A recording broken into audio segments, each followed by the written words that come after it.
भारत देश मेरा, यहाँ डाल डाल पर सोने की चिड़िया करती है बसेरा।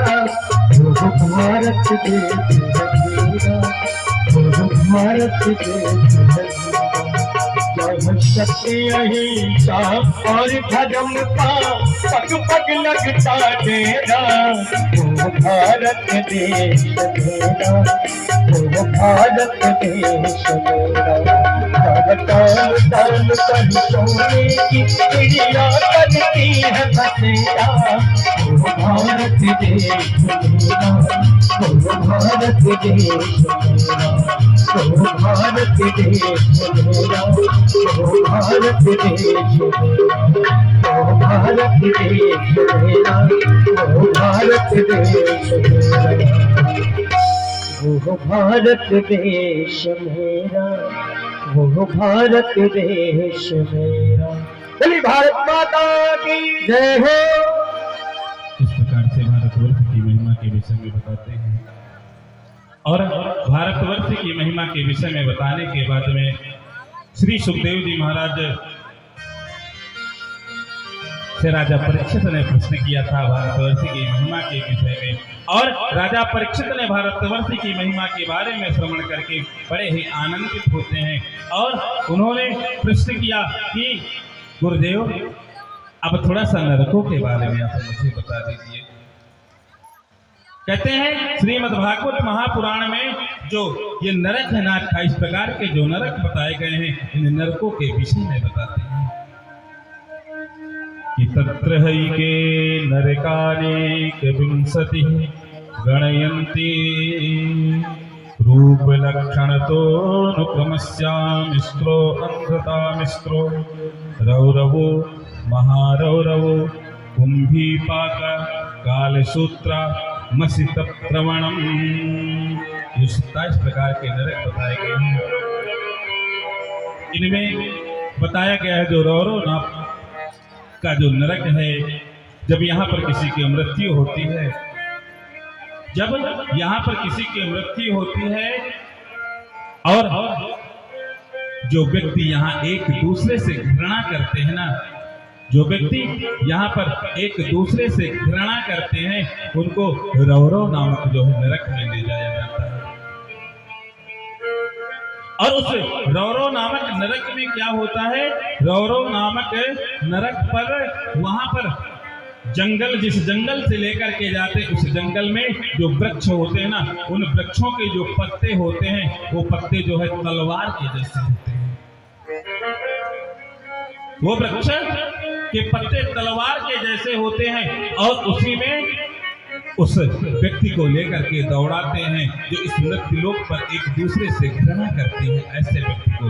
लेकिन यमराज के दूत उस जंगल में उसको दौड़ाते हैं और दौड़ाते दौड़ाते क्या करते हैं, जब तेज से दौड़ाते हैं, उसको पीछे से कोड़े से मारते हैं, कहीं सरिये से मारते हैं, गरम सरिये से मारते हैं, जैसे तैसे मारते हैं, क्योंकि तूने पृथ्वी में जो है मृत्युलोक में रह करके एक दूसरे से तूने घृणा किया, इसीलिए तुझे इस रौरव नामक नरक में रहना पड़ेगा।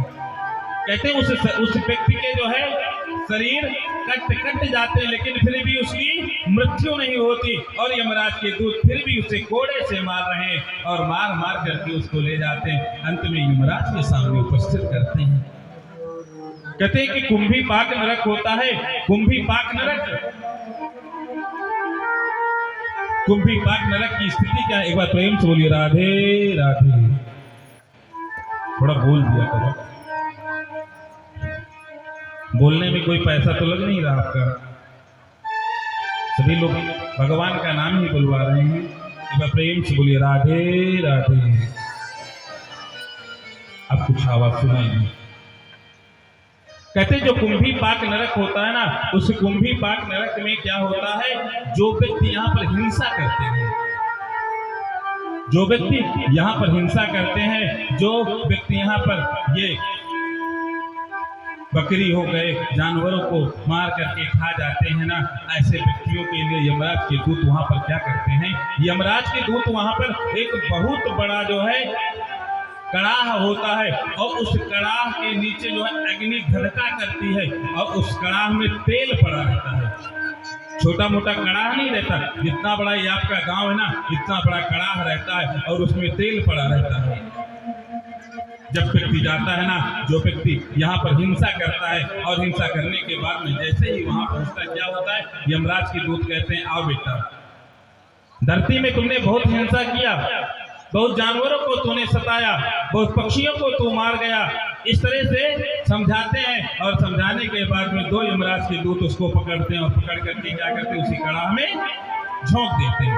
जैसे हम और अब घर में पकौड़ी बनाते हैं ना, पकौड़ियाँ जो है तेल में जब फूलने लगती हैं, उसी प्रकार से जो मनुष्य होते हैं जो यहाँ पर हिंसा करते हैं, यमराज के दूत उनको उसी भरे हुए कड़ाह में जिसमें जो तेल उबला करता है उसी में झोंक देते हैं। और झोंकने के बाद में जैसे हम लोग पकौड़ियाँ निकालते हैं वैसे यमराज के दूत उसको निकाल लेते हैं। फिर भी कड़ाह में डालने के बाद में भी उसकी मृत्यु नहीं होती, कड़ाह में डालने के बाद भी उसकी मृत्यु नहीं होती, बाहर निकालते हैं। क्यों बेटा, कैसा लगा?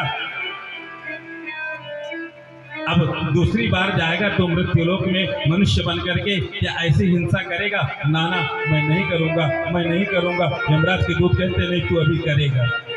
फिर से पकड़ते, फिर से उस कड़ाह में डाल देते हैं,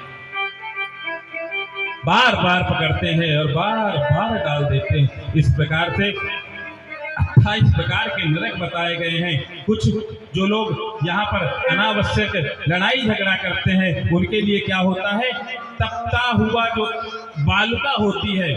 जैसे अपन यहाँ पर देखते हैं ना, जो भार भोजने वाले होते हैं, जब उनके यहाँ हम कुछ लेकर के जाते हैं तो क्या करते हैं, उस अन्न को डाल देते हैं उस भार में और उसको तत्काल वो पक जाता है। उसी प्रकार से वहां पर एक जलती हुई तप्त जो है बालुका होती है, उस बालुका में जो है दौड़ाया जाता है।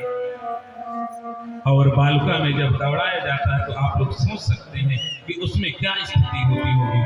हम और आप मई जून के महीने में 1 किलोमीटर 2 किलोमीटर अपने रोड पर जो है बिना चप्पल पहने हुए चलते हैं तो पैरों में जो है छाले पड़ जाते हैं। वहां तो जो बालुका होती है वो धधका करती है, बिल्कुल अंगार जैसे होती है। राजा परीक्षित ने जैसे ही नरकों के बारे में सुना, आज राजा परीक्षित का जो है शरीर कांपने लगता है। राजा परीक्षित कहते हैं, मैंने भी संत का अपराध किया है, मैंने भी संत का अपराध किया है, एक ब्राह्मण का अपराध किया है, मुझे तो नरकों से कोई बचा नहीं सकता गुरुदेव। राजा परीक्षित कहते हैं कि यदि कोई एक बार गलती करता है और एक बार गलती करने के बाद में उसका प्रायश्चित कर लेता है, अर्थात उस मार्ग पर दोबारा नहीं जाता, तो उसके लिए अपराध जो है क्षम्य हो जाता है। लेकिन यदि हम जानबूझ करके बार बार उसी मार्ग पर जाते हैं तो वो बार बार किया हुआ अपराध कभी क्षम्य नहीं होता।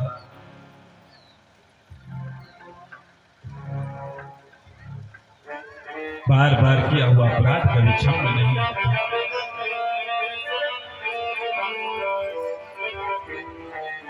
राजा परीक्षित कहते हैं, गुरुदेव मुझे बचा लो जैसे तैसे। सुखदेव जी महाराज कहते हैं, कोई बात नहीं, तुम तो भगवान की शरणागति हो, भगवान के चरणों में पड़े हो, तुम्हारे साथ अब कुछ भी नहीं होगा। राजा परीक्षित पुनः श्री सुखदेव जी महाराज के श्री चरणों में गिर जाते हैं और श्री सुखदेव जी महाराज के श्री चरणों में गिर करके श्री सुखदेव जी महाराज कहते हैं, सुनो। श्री सुखदेव जी महाराज कहते हैं, सुनो। केचित् केवलया भक्त्या वासुदेव परायणा अघम्भुनवन्तिका सेना आरभ्य स्वभास्करः।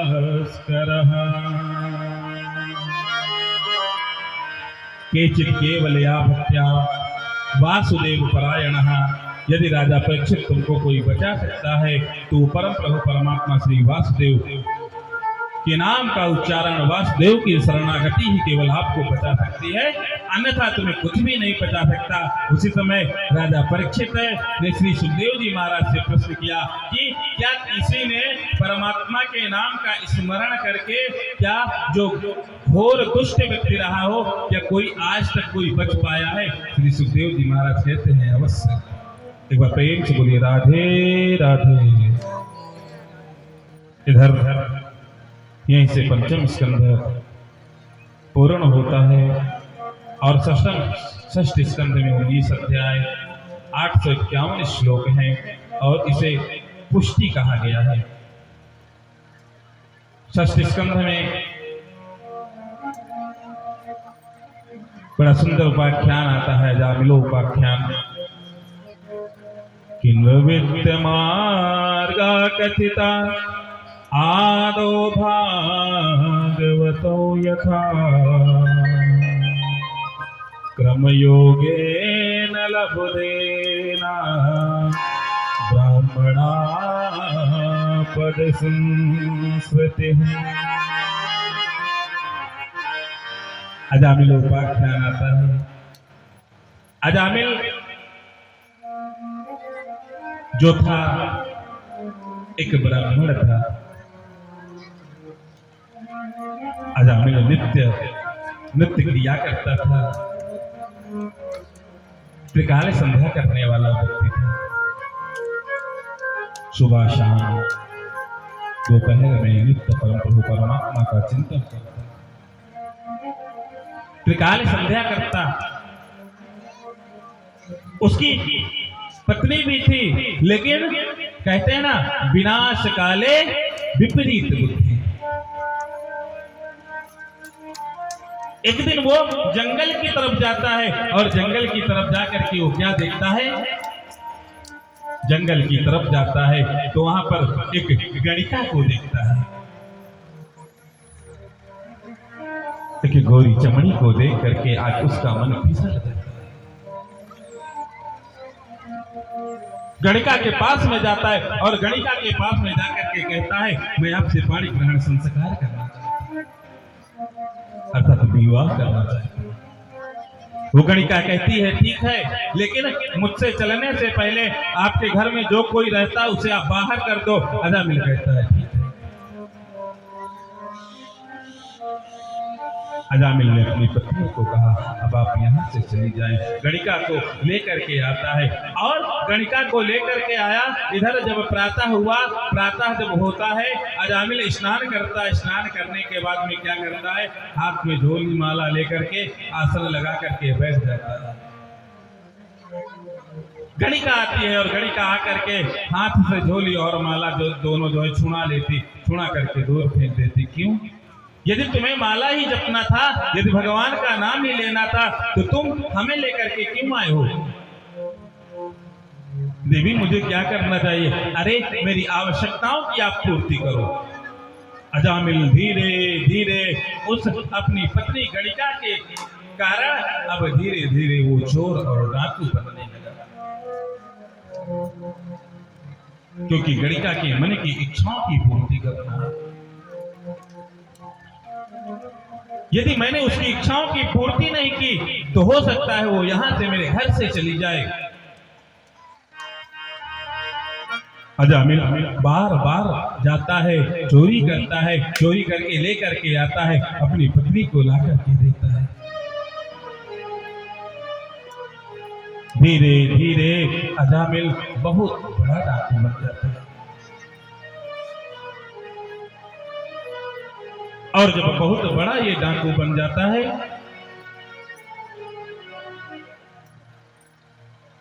अब लोग इसके नाम से कांपने लगते हैं। जब लोगों के बच्चे रोते हैं या किसी चीज के लिए जिद करते हैं तो लोग कहते हैं चुप हो जा, अन्यथा अजामिल आ जाएगा और तुझे पकड़ करके ले जाएगा। लोग शांत हो जाते हैं।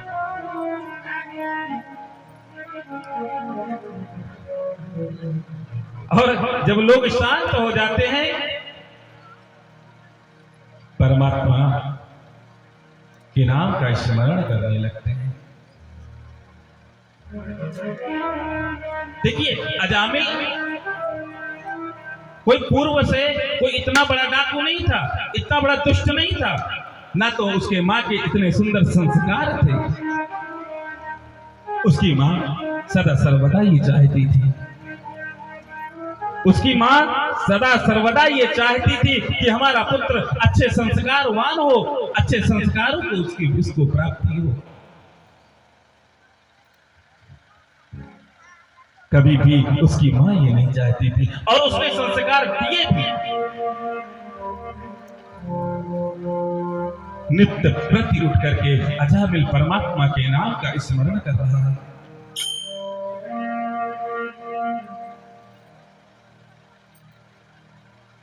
क्योंकि जानते हैं संसार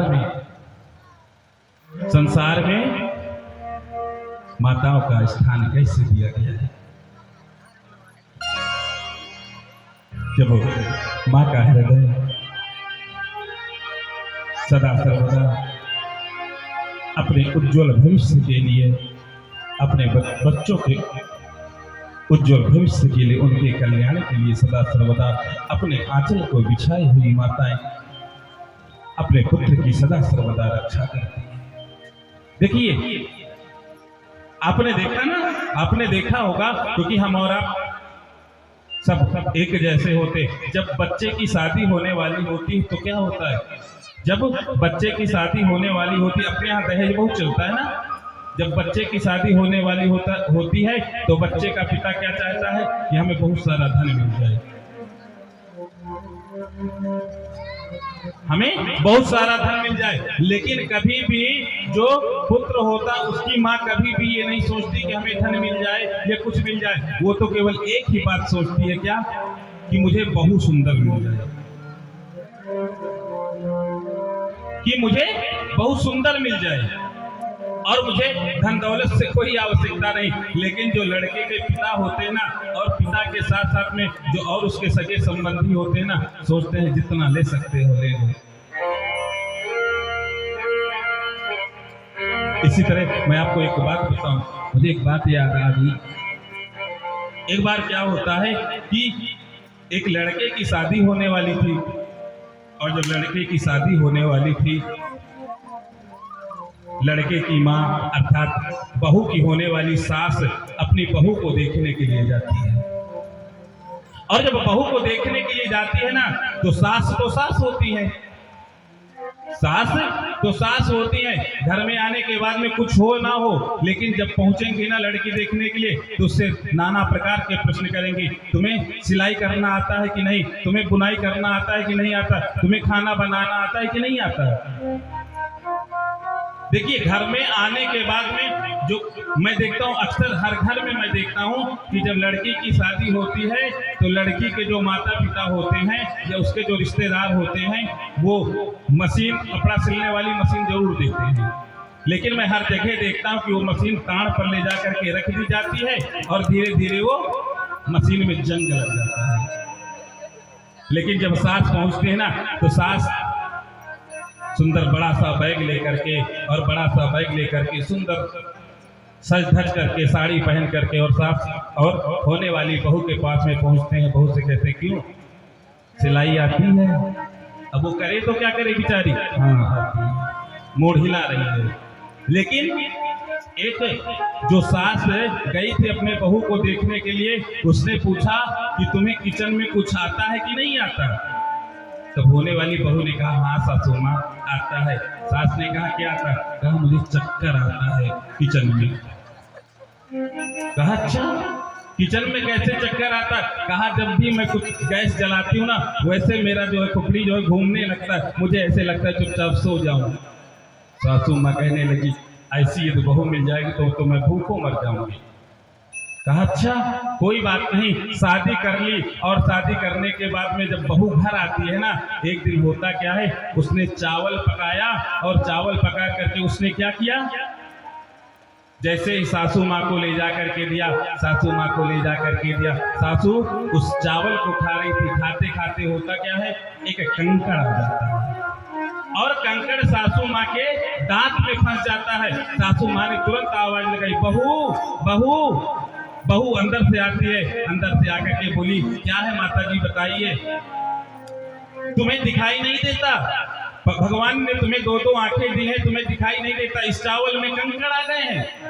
बहू कहती है कि सासू माँ, भगवान ने मुझे दो दो आंखें दी तो हैं, लेकिन आपको भी तो 32 दांत दिया है, छोटा सा चावल तुम नहीं चबा सकती? कहा तुम्हें एक छोटा सा चावल चबाने में क्या दिक्कत है?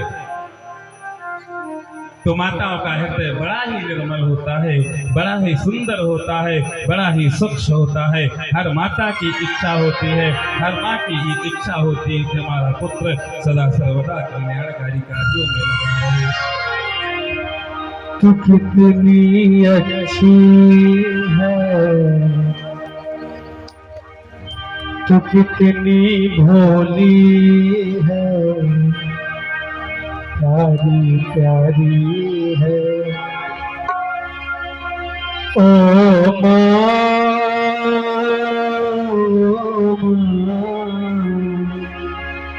ओ माँ,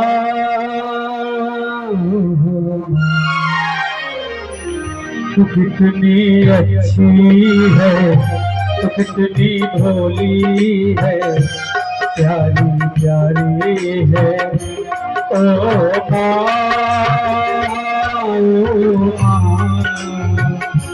ओ माँ,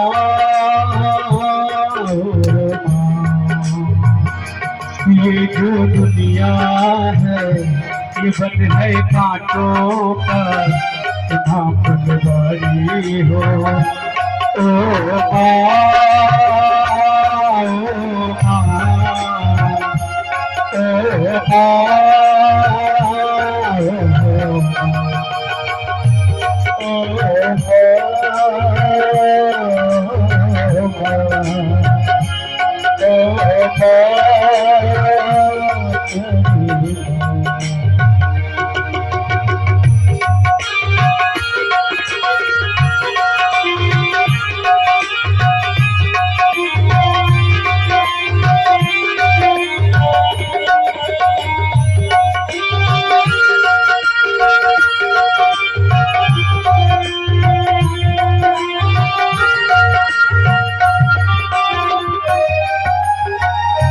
भूख लागी है माँ तेरी अखियाँ, भूख लागी है।